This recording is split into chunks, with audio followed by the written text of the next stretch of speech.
국토교통부가 김해공항 확장안 용역을 3차례 실시해 부적합 결론을 내고도 이번 용역에는 적합하다고 발표해 논란이 일고 있습니다. 시의원이 공무원을 폭행하는 등 최근 지방의원의 폭행 사건이 잇따라 물의를 빚고 있습니다. 한국 매니페스토 본부의 경남교육감 공약 이행평가가 하위권으로 나타났습니다. 경남 지역에 본격 장마가 시작됐습니다. 장마 기간에는 시간당 20mm가 넘는 폭우가 자주 내릴 것으로 예보됐습니다. 안녕하십니까. 이어서 경남 소식입니다. 영남권 신공항 입지 선정이 김해공항 확장으로 결론이 났지만 석연치 않은 구석이 많습니다. 국토교통부가 이미 3차례나 김해공항 확장 용역을 통해 실효성이 없다는 결론을 내려놓고도 또다시 확장안을 선택했기 때문입니다. 보도에 진정은 기자입니다. 국토교통부는 오는 2023년이면 포화 상태에 이르는 김해공항의 한계를 극복하기 위해 그동안 확장 용역을 3차례나 진행했습니다. 하지만 북쪽은 해발 630m 신어산과 380m 돛대산 등 고정 장애물이 있어 안전성에 문제가 제기됐습니다. 김해시와 인접해 소음 피해 문제도 불거졌습니다. 여기다 마지막 용역에서는 에코델타시티와 명지 국제신도시 등 서부산 개발로 소음 피해 구역이 넓어질 것으로 내다봤습니다. 2002년도 그리고 2007년도, 2009년도에 국토부의 용역 결과 기존 공항 확장안은 타당성이 부족한 것으로 놓았습니다.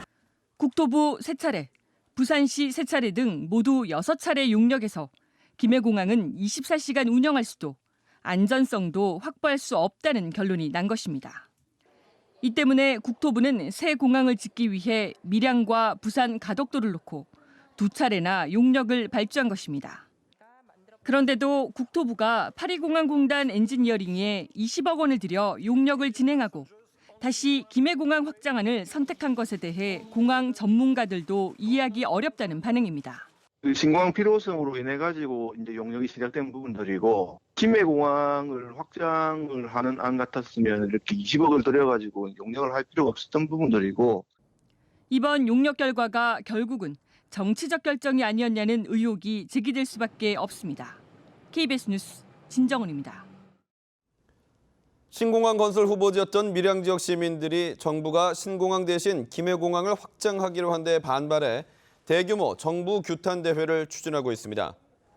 밀양 의령 함안 창녕지역구 엄영수 새누리당 의원은 정부가 신공항과 관련해 지역 민심과는 완전히 어긋나는 결정을 내렸다며 밀양 시민들과 함께 대규모 정부 규탄 대회를 열 예정이라고 밝혔습니다.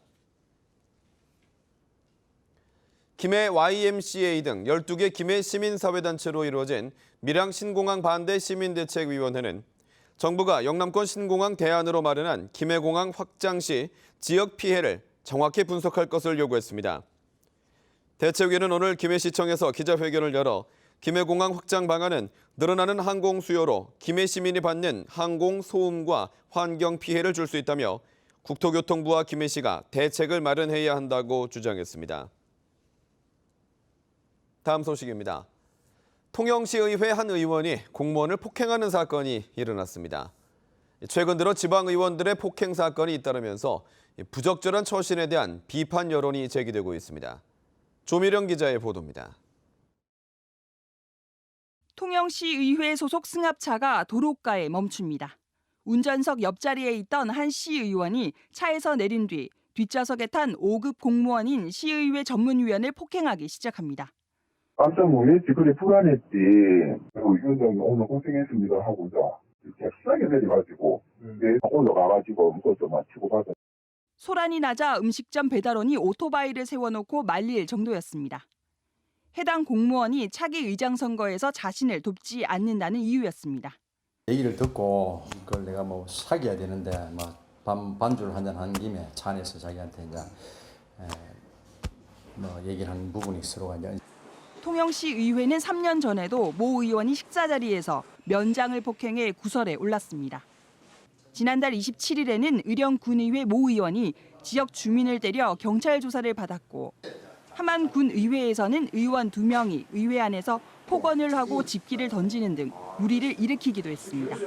의회 자체적으로 그런 잘못된 의원이 있는 경우에는 자체적으로 좀 징계를 강화하고 가감 없이 그 부분에 대해서는 제대로 된 징계를 내려야 된다고 봅니다. 주민의 요구를 지방 행정에 반영하고 집행부를 감시, 견제해야 하는 본연의 임무는 잊은 채 계속되는 부적절한 처신에 대한 대책 마련이 필요합니다.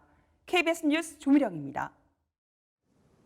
한국 매니페스토 실천본부가 전국 시도교육감들의 공약 이행을 평가한 결과 경남교육청은 B등급으로 하위권을 차지했습니다.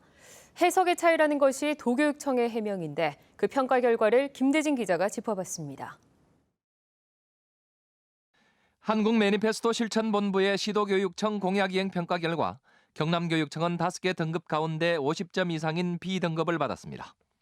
17개 시도교육청 가운데 공동 12위로 사실상 하위권입니다. 박종훈 교육감의 공약은 모두 86개. 완료된 것이 5개로 나타났고 75개는 정상 추진, 6개는 추진되지 않고 있습니다. 전국 평균 공약 완료율은 28.4%였지만 경남은 5.8%로 5분의 1 수준이었습니다. 전반기에 도민과의 소통, 도민과 함께하고자 하는 것, 또 집행부와의 협업체계 이런 게 약했다고 진단을 받으셨다고 보고요. 경남교육청은 이 같은 하위권 평가에 대해 해석의 차이라고 해명했습니다. 도교육청은 완료됐거나 완료돼 계속 추진되는 사업만 이행 완료로 잡은 반면 매니페스토 측은 예상 완료 사업까지 이행 완료에 포함시켜 이행률이 상대적으로 낮아졌다는 겁니다. 하지만 지난 5월 평가와 관련한 본부 측의 추가 자료 요청에는 이런 부분을 보완하지 못했습니다.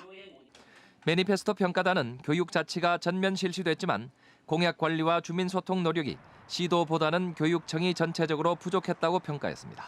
KBS 뉴스 김대진입니다. 장마 전선이 북상하면서 경남도 본격적인 장마철에 접어들었습니다. 올해 장마 기간에는 시간당 20mm가 넘는 폭우가 빈번할 것으로 예보돼 철저한 대비가 필요할 것으로 보입니다. 보도에 이대환 기자입니다. 산 중턱 터널 건설 현장입니다. 근로자들이 비탈면마다 방수포를 덮느라 분주합니다. 나무를 다 잘라낸 상황에서 많은 비에 자칫 산사태로도 날까 노심초사입니다. 터널 입구 사면은 깎기로 해가지고 절추가 좀 높기 때문에 거기 유실의 우려는 상당히 많습니다. 장마 소식에 시설 농가들도 바빠졌습니다. 비닐하우스 사이 배수로용 고랑을 파고 그 위에 비닐을 까는 작업이 한창입니다. 뿌리가 물이 약하기 때문에 뿌리에 물이 유입되면 자연의 뿌리가 손상이 됨으로써 수박의 어떤 성장이라든지 잎에 피해가 가기 때문에 남부지방에 장마가 시작되면서 내일까지 최고 80mm의 집중호우가 예상되는 상황. 올여름 장마는 다음 달 23일 전후까지 한 달가량 이어질 전망입니다. 비가 적게 내려 마른 장마로 불렸던 최근 2년과는 달리 올해 장마 기간에는 350mm가량의 비교적 많은 강수량이 예상됩니다. 장마 전선에 동반된 비구름대가 남해상에 있고 남서 기류에 의한 지형성 집중호우가 지역에 따라 시간당 20에서 30mm의 강한 집중력을 가지고 있기 때문에 비 피해가 없도록. 기상청은 특히 장마 막바지인 다음 달 셋째 주 가장 강한 장맛비가 내리는 만큼 끝까지 방심 없는 대비를 당부했습니다. KBS 뉴스 이전입니다.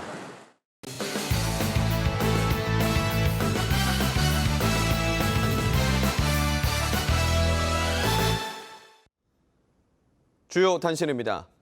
조선업에 대한 특별고용지원업종 지정 여부가 오는 30일에 결정될 전망입니다. 고용노동부는 오는 30일 서울프레스센터에서 고용정책심의회를 열어 조선업의 특별고용지원업종 지정과 지원 범위를 결정할 계획입니다. 조선업이 특별고용지원업종으로 지정되면 휴업수당과 실업급여 지급 연장으로 한 해 약 4,700억 원이 투입될 전망입니다. 한편 정부가 대우조선 등 최근 파업을 결의한 조선소도 지원 대상에 포함할지 관심이 쏠리고 있습니다.